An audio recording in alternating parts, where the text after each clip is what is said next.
তোমার খুব খিদে পেয়েছে না গো দিদমা? আসলে সব ঘর তো আমাদের জিনিস দেয় না, তাই একটু দেরি হচ্ছে। কেন তোদের সকলের জিনিস দেয়নি কেন? আমরা যে এক ঘরে গো। আসলে ছোটবেলায় আমাকে ডাকাতে তুলে নিয়ে গেছিল কিনে, বাবা আমার আর বিয়ে দিতে পারে, বাউনেরা কয়ে দিয়েছে এবার থেকে আমরা এক ঘরে। দিদমা কেউ কেউ আছে যারা লুকিয়ে চুরিয়ে সাহায্য করে।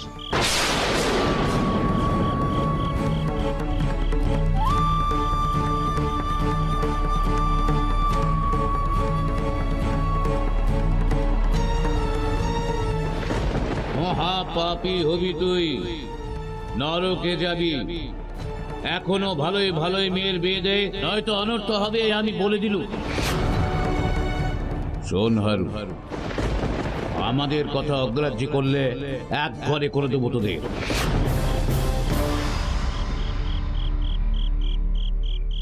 ও দিদমা, দিদমা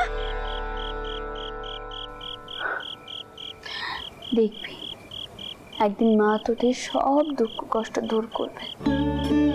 আমি তোকে করছি, তুই একদিন রাজরানী হবি। ও দিদমা তুমি আমার কাছে থেকে যাও না গো, আমারও সব রাজরানী হয়ে কোনো কাজ নেই। আর আমি যদি রাজরানী হয়ে যাই তাহলে আমার বাবাকেই বা কে দেখবে, আর তোমারই বা কি হবে বলো তো? তুমি এসো তো, এসো। দিদমা, দিদমা,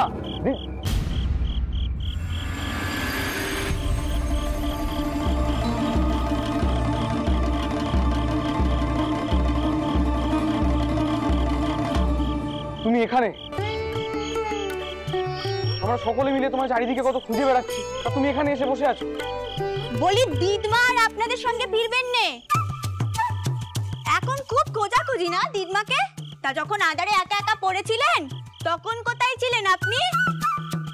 এখন শুধু দিদমা আর দিদমা। ঠিকই তো, ও তো ঠিক কথাই কয়েছে। বলি দিদি, আমার এই নাতি যা খোঁজ খবর করে আমার, এদিকে শোন। তা সে যখন আমাকে নিতে যে এইবারের মতো আমি চলেই যাই, কি বলিস? যাবে দিদমা? চলে যাবে? আরে বাবা, আমি আর কোথায় যাব? আমি তো তোকে কথা দিয়েছি নাকি, আমার একটুখানি অযতন হলেই আমি তোর কাছে চলে আসবো, তখন না হয় তুই ভালো করে আমার সেবা যত্ন করিস। দিদমা, তুমি এসব কি বলছো বলো তো? চলো বাড়ি চলো, সবাই তোমার জন্য কত দুশ্চিন্তা করছে, এমনিতেই অনেক রাত হয়ে গেছে। বলি দিদমাকে যে নিয়ে যাবেন, শরীরটা খুব খারাপ, জ্ঞান হারিয়ে পথে পড়েছিলেন, ভাগ্যিস আমি দেখতে পেয়েছিল। তা পালকি টালকি কিছু কি এনেছেন?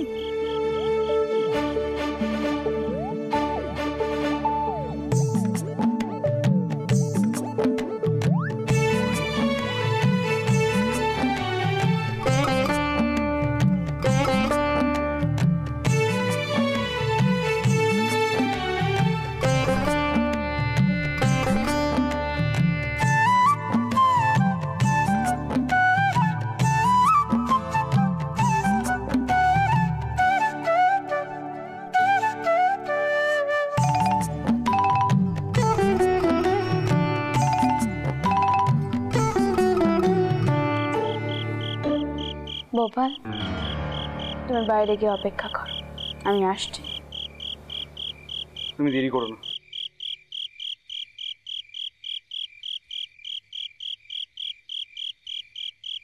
শোনো সবাই, দিদমা এক্ষুনি আসছে, তোমরা তৈরি হও। আমার একখানা কথা বিশ্বাস করবে, এককালে না আমি না তোর মতো এমন অভাবের সংসারে থাকতো,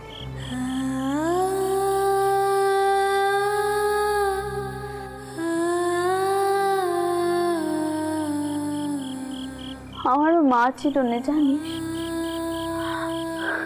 আর আর আজ এতকাল পরে এখানে এসে আমার ছোটবেলার কথা মনে পড়ে গেল।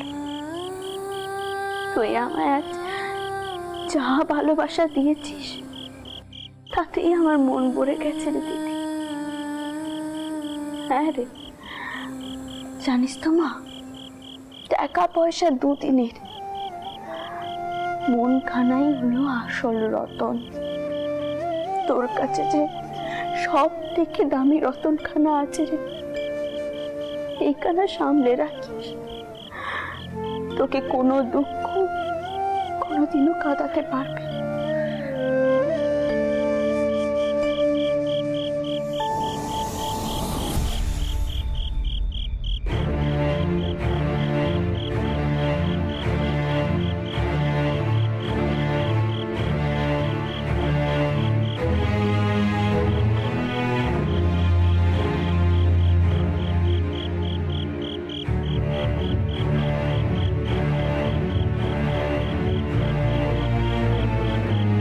রানীমা, ছি ছি ছি ছি ছি ছি, বড় বড় অন্যায় করে ফেলেছি রানীমা। আপনাকে চিনতে পারিনি, তাই এই গরিবের কুটিরে আপনাকে নিয়ে এসেছি। না জানি পেশন্য আবার কি কয়েছে আপনাকে। যদি ভুল করে কিছু কয়ে থাকে দয়া করে মাফ করে দেবেন। অপেশন্য ইনি আমাদের জান বাজারের রানীমা। হা করে দেখছিস কি? রানীমার পায়ে হাত দিয়ে মাপ চেনে। আরে মাপ তো চাইতে হবে না। আপনি এমন কথা কইলে কিন্তু আমি লজ্জায় পড়ে যাব। আর আপনারা কেন আমার কাছে মাপ চাইবেন? মাপ তো আমার চাইবার কথা। আমি আমার পরিচয়খানা আপনাদের কাছ থেকে লুকিয়েছি। আসলে কি জানেন, আপনার মেয়েকে দেখে আমি যেন আমার ছোটবেলায় ফিরে গিয়েছি আপনার মেয়ের জন্য। তাও আপনাদের মঙ্গল কর, ভালো থাকুন আপনারা।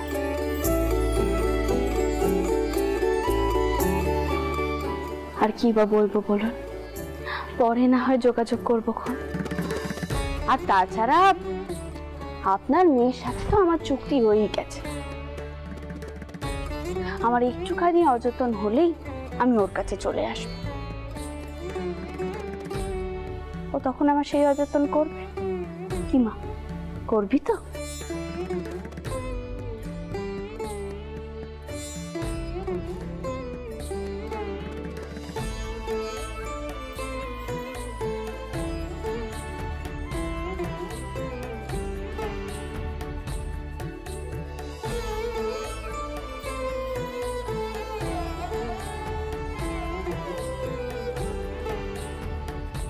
বলি ও পেশেন্ট তোর হলো? আসছি গো বাবা, আসছি।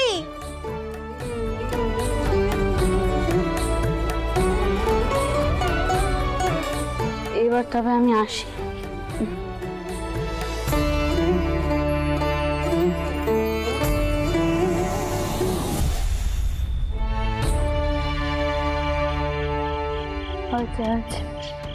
লিদনা, এবার চলো, অনেক রাত হয়ে গেছে। তবে এবার আমি আসি। অপরাধ মাফ করবেন, আমরা জানতাম না দিকে।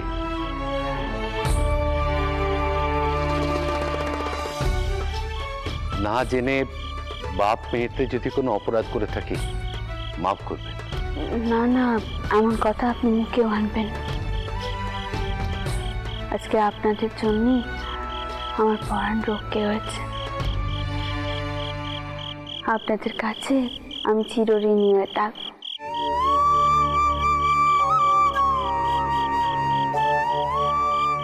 দিদি, এখন তবে আসি। আশীর্বাদ কর, তাও তোমার মঙ্গল করো।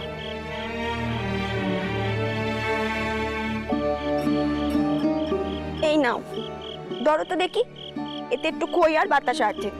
সকাল গড়িয়ে রাত হয়ে গেল, রাতে তো কিচ্ছুটি কাটুনি, এখানেও কিছু খেলে নি, পথে যেতে যেতে খেয়ে নি।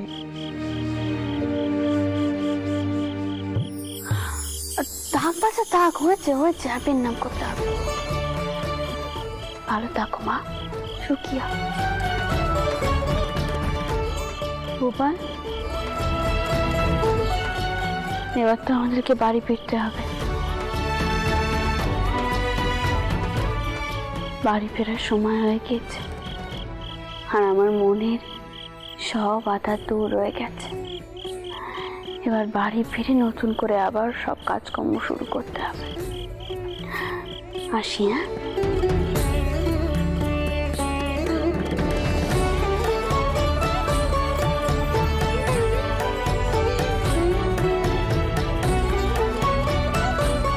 তোমরা পালকি তোলো।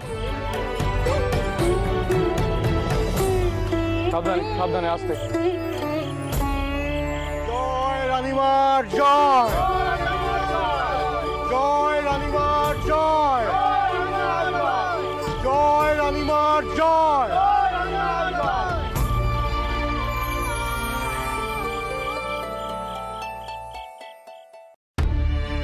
বাবামশাই আসুন। দ্বারিকা, তুমি ভেতরে যাও, আর মাকে আসতে বলো। তো দাদা কোথায়? সে তো এলো না ঘাটে আমাকে নিতে। বাবামশাই আসলে এর মধ্যে অনেক কাণ্ড ঘটে গেছে, আপনাকে বলা হয়নি। ঘাট থেকে বাড়ি ফেরত আসার পথে আপনি খুবই ক্লান্ত বাবামশাই। তারিকা,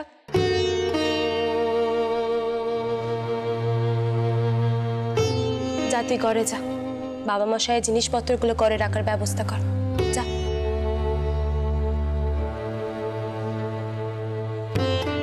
হ্যাঁ গো, এসব দ্বারিকা কি বলছে? কি ঘটেছে? তোমরা কি হয়েছে? আমি আপনাকে সব কথা পরে কইছি, আগে আপনি হাত পা মুখ কোনা ধুয়ে নিন।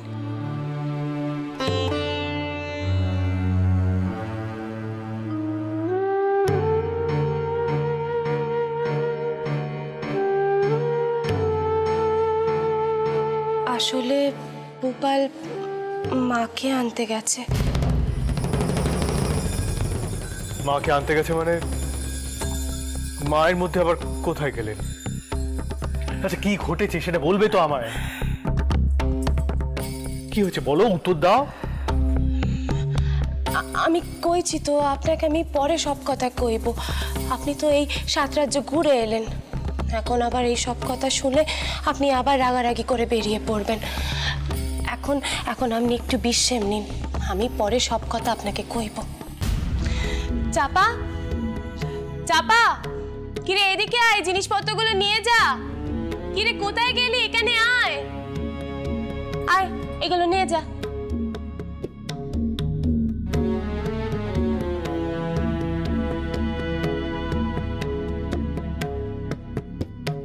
মা, মা, দিদমা ফিরে এসেছে। কি কইছিস নাকি? কিন্তু মা কোথায়? তুমি আগে সবাইকে গিয়ে খবর দাও। তোমরা পালকি ভেতরে নিয়ে এসো। বড় জামাই, দাদা, বড় দিদি, কে কোথায় আছো? তাড়াতাড়ি এসো, মা ফিরে এসেছে।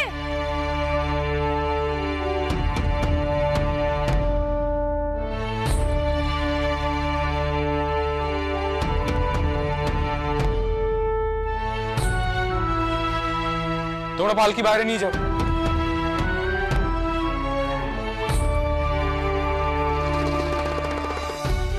মা, তোমার শরীরের একই দশা হয়েছে।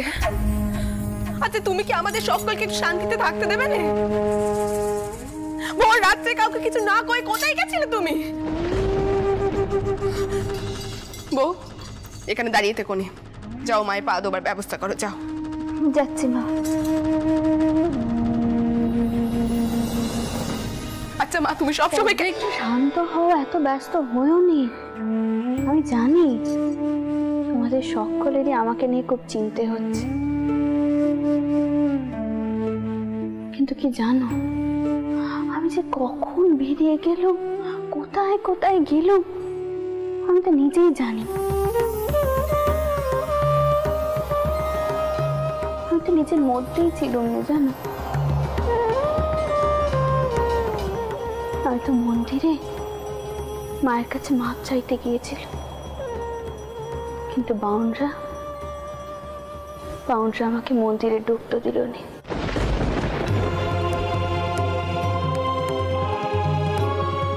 আর তারপরে মা কি শুধুই মন্দিরে থাকেন গা? তিনি যে সর্বত্র আছেন। দেখো দেখো, তোমার জন্য তিনি এখানেও এসেছে।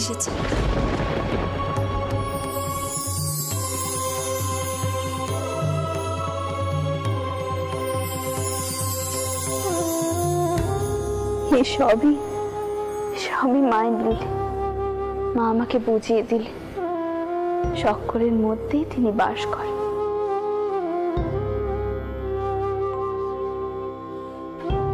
আমার সব দুর্বলতা কাটিয়ে দিলেন, জানো তো পদ্ম।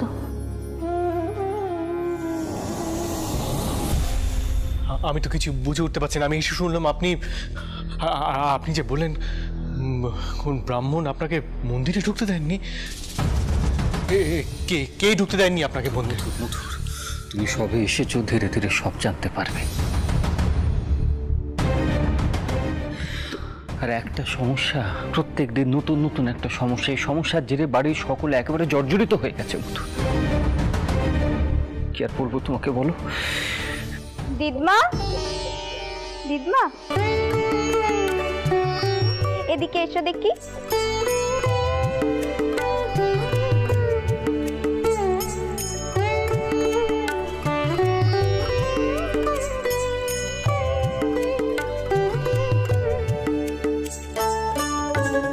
সুখিয়া মা, সুখিয়া। আচ্ছা, গঙ্গার পশ্চিম কূলে জমির সন্ধান কি পেলে তোমরা? দিদমা, বলছি যে এখন এই সমস্ত কথা কি না বললেই নয়। এমনি তো তোমার চিন্তায় আমরা সারা রাত কেউ ঘুমাতে পারিনি। তুমি যাও, তুমি বরং এখন ঘরে যাও। আমার মুখেও কিছু পড়েনি এখনো। খেতে দাও না মা। তার মানে মাঝে মধ্যে সকলকে এমন চিন্তায় ফেলা একটু পেয়েছো? না হলে আমি বুঝবো কেমন করে সকলে আমার জন্য এত চিন্তা করে।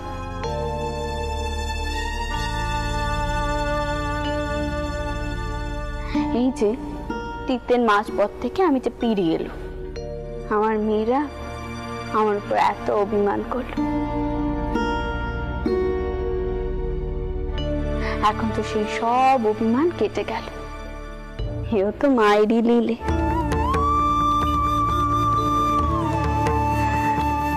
এই জগতে কত মানুষ বাস করে, তারা কত নিজের। মা আজ তা বুঝিয়ে দিলে না, বুঝিয়ে দিলে।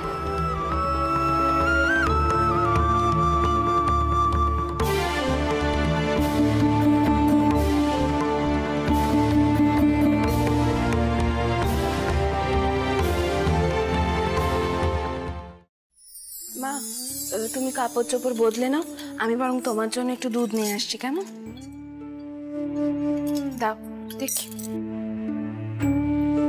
এনো। দেখেছিস বড় নাতবো, আজ কিন্তু তোর শাওরিও আমাকে চোখে চোখে আড়াচ্ছে। মা, আমি চিরটা কালই তোমার কথা ভাবি, কিন্তু দুর্ভাগ্য এটাই যে তুমি শুধু সেটা বুঝতে পারোনি। আমি দুধ নিয়ে আসছি। ও নাতবো, ওরে তুই তোর মেশো বাবুদের একবার ডাক দিয়ে দেখি, আর যদুকেও একবার ডাকিস, কেমন? আমি নিয়ে ধুয়ে আসছি। হ্যাঁ,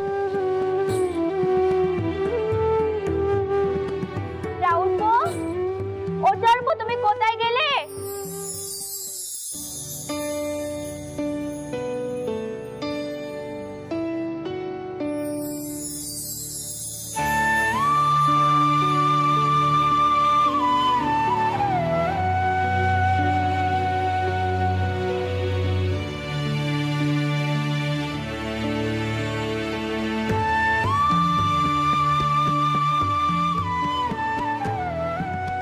দিদমা,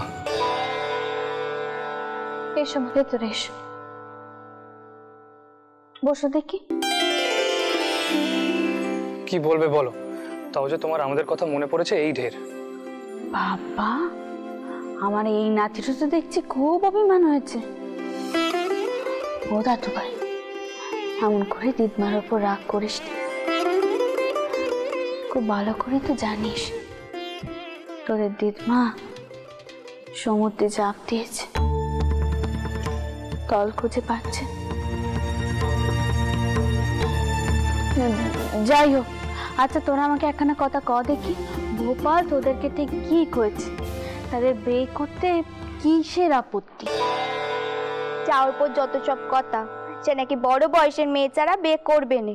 তো অমন পাত্রীর কোথায় পাবে শুনি?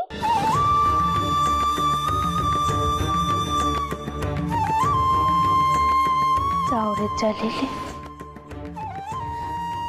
যদু,